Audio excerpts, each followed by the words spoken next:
Hello friends, how the devil are you? Have you had a good week? Welcome to Auto Shenanigans. My name is John. Thank you very much for joining me for another exciting episode of Secrets of the Motorway. Today, we'll be exploring what secrets the M42 is hiding, and we start just south of Birminghamshire at the Catshill interchange. From here, we'll be heading east along the M42 and then heading north a little bit up the M42 to find the motorway's end. But back to the Catshill interchange, and it's here where the M5 and the M42 come together in this T-shaped junction. However, it hasn't always been like this. The original layout was a simple south-facing fork where the M42 traffic would have been forced southwards on the M5. This old map shows the intentions behind this. You'll see further up to the east that there's a junction that would allow traffic to head north on the M42 and join the M5 further up. Had that section of road been built, it would have been called the Lydiate Link, or the Lydiate Link, I don't know. How do I pronounce this? You tell me. This ended up never being built, so they added another set of slip roads to the Catshill interchange, allowing the M42 traffic to join the M5 heading north. Between the Catshill interchange and Junction 1 on the southbound side, there's a secret junction to be found. Now, this one is different to the usual ones that we've seen because it provides a dedicated entrance and exit for the Bromsgrove ambulance hub. There isn't a National Highways depot in sight. As you drive along the M42, between Junctions 1 and 2, the motorway crosses over an unassuming path on what appears to be a very tiny bridge. Upon investigation, I noticed a couple of small buildings hidden in the trees, and that made me wonder what this is all about. Clearly something was here at some point. A quick search on Google Earth's historical images and it reveals that this site used to be some sort of quarry. So it's an abandoned quarry, and you know me guys, I wasn't going to ignore this. The only problem is, despite extensive searching, I can find absolutely no information on the who's, the what's, the why's and the when's, so I don't know anything about this place. The best I can work out is that it closed around 2005. Maybe. Down at the bottom of the garden, among the birds and the bees. Next up, we're going to look at a Jaguar. No, not that sort. No, try again. There we are. This is Sepcat Jaguar GR1 XX739, coming in at just under 17 meters and weighing, when new and without a payload, 7,700 kilograms. It would have been kitted out with two Rolls-Royce Turbo Mecha-Adore MK104 turbofan engines, each generating over 8,000 pounds of thrust. This allowed for a top speed of over 1,050 miles per hour. However, its flight range was only 528 miles, so you'd pretty much be on the ground as quick as you got up. XX739 first flew on September 19th, 1974 and enjoyed over 10 years in the sky before being retired for ground instructional use in the mid-1980s. She's moved around a lot over the years from place to place before ending up in the storage yard of RAF Bentwaters in 2014. 4 years later, and she was on the move again, having been purchased by Delta Force Paintball. XX739 was transported here to one of their sites that sits alongside the M42 between Junctions 3A and 4. However, it's worth pointing out that you get a much better view of the plane when you're heading south. I get the impression that this is perhaps going to be her final resting place. Despite a repaint in recent times, she's looking a little bit worse for wear, and nature will always find a way. It doesn't help that the canopy was lost some years ago, so it simply allows rainwater in, it collects in the bottom and has clearly begun to corrode the airframe.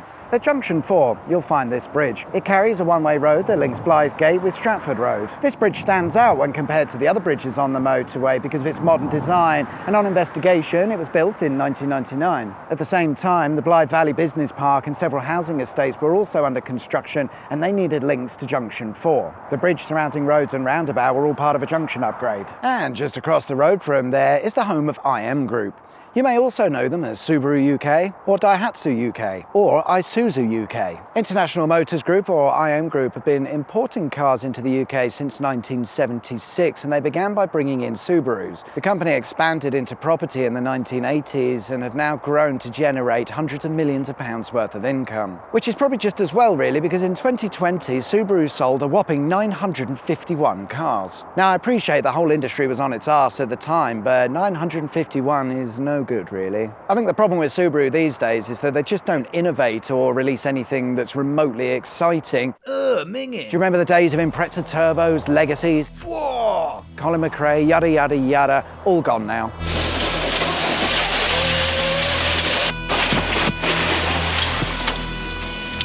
Fuck this, man. Bloody gears. Smart motorways, and in particular, hard shoulder running. quite possibly one of the stupidest ideas we've seen introduced across our motorway network in recent years. And it was the section of the M42 between junctions 3A and 7 where these sort of schemes were trialled. Since 2006 it's been proven to reduce journey time, so that's good. What isn't good is removing the hard shoulder to achieve that. And currently I'm stuck in traffic on that section of the M42. It doesn't work. Junction 6 is also known as the Bickenhill interchange, and it's here that the A45 meets the M42. What's interesting here is that on the east side of the junction, the A45 goes over the road on a bridge, yet on the west side, it goes under the road. This is the only example of this you'll find in England. Across the UK, there's only one other example of this arrangement, and that's to be found in Wales at the A470 and M4 interchange. Junction 7A is where the M6 and the M42 meet, and it's here that we find 5 secret junctions or access points. Yes, 5.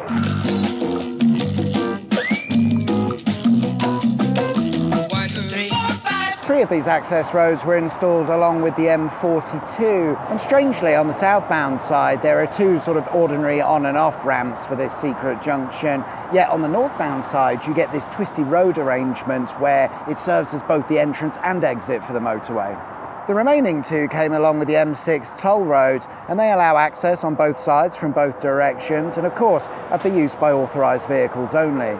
I don't think it's a coincidence that all of these secret access roads are here because there are 2 large maintenance depots that sit right on the junction.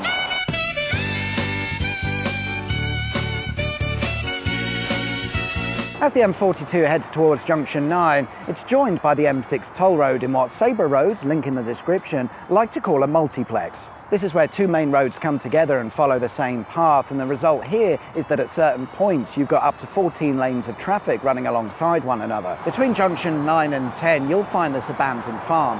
Now I can't resist an abandoned building, so I had to have a look. Right next door sits an incredibly large HS2 work site, and I can only assume that the previous owners were booted out with a compulsory purchase order. As you drive up and down the M42, you'll notice an awful lot of HS2 work going on. They're literally tearing up the countryside. Still between junctions 9 and 10 is where you'll find Trinity Road and the Kingsbury oil depots. You'll spot the oil depots to your right as you're heading north on the M42. These oil depots opened in the 1960s and are the largest inland oil depots in the UK. It's operated by SR, Warwickshire Oil Storage and Valero Energy, and BP and Shell also have operations based here. In April of this year, the site shut down as a result of environmental protests, which involved people clambering on tankers and gluing themselves to the roadways. It's reported that over 200 arrests were made during the weeks-long protest. Our next stop brings us just off the M42 to the Pooley Park Nature Reserve. This nature reserve sits on top of an old colliery. We've come to look at what's called gold leaf buried sunlight. You may have seen it on your travels up and down the M42.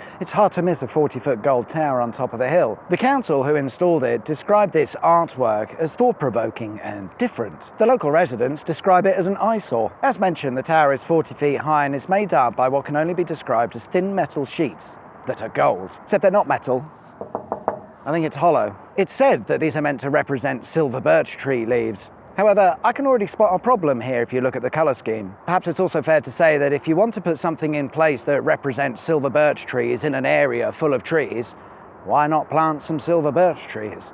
I dare say it's more accurate than a 40-foot gold hollow tower, right? Warwickshire Council spent 100,000 of your hard-earned pounds on this art installation, and it seems to have been met with much criticism. However, I suppose its intention was to attract visitors to this park and area, and, well, we're here making a film about it, so I suppose it works. So, 40 miles later, and we've driven the entire length of the M42. 5 miles up the road from Pooley Park, we find the M42's end at Junction 11. It's here that it meets the A42, where if you were to carry on north, you'd eventually reach the M1. For years there's been talk about upgrading this section of road and turning it into a motorway, but so far nothing's happened. I might have forgotten to film this last paragraph. Whoops. It's said that on construction, the A42 is intentionally built in a way that meant it couldn't easily be upgraded to a motorway. This was to avoid bad publicity and to ensure that they got the green light for the project. There's no space for a hard shoulder or additional lanes, and all of the bridges were built so narrow that any changes would now mean some really extensive work. That's 1970s road planning for you, I suppose. Through the power of editing, I'm back at the Pooley Park Nature Reserve.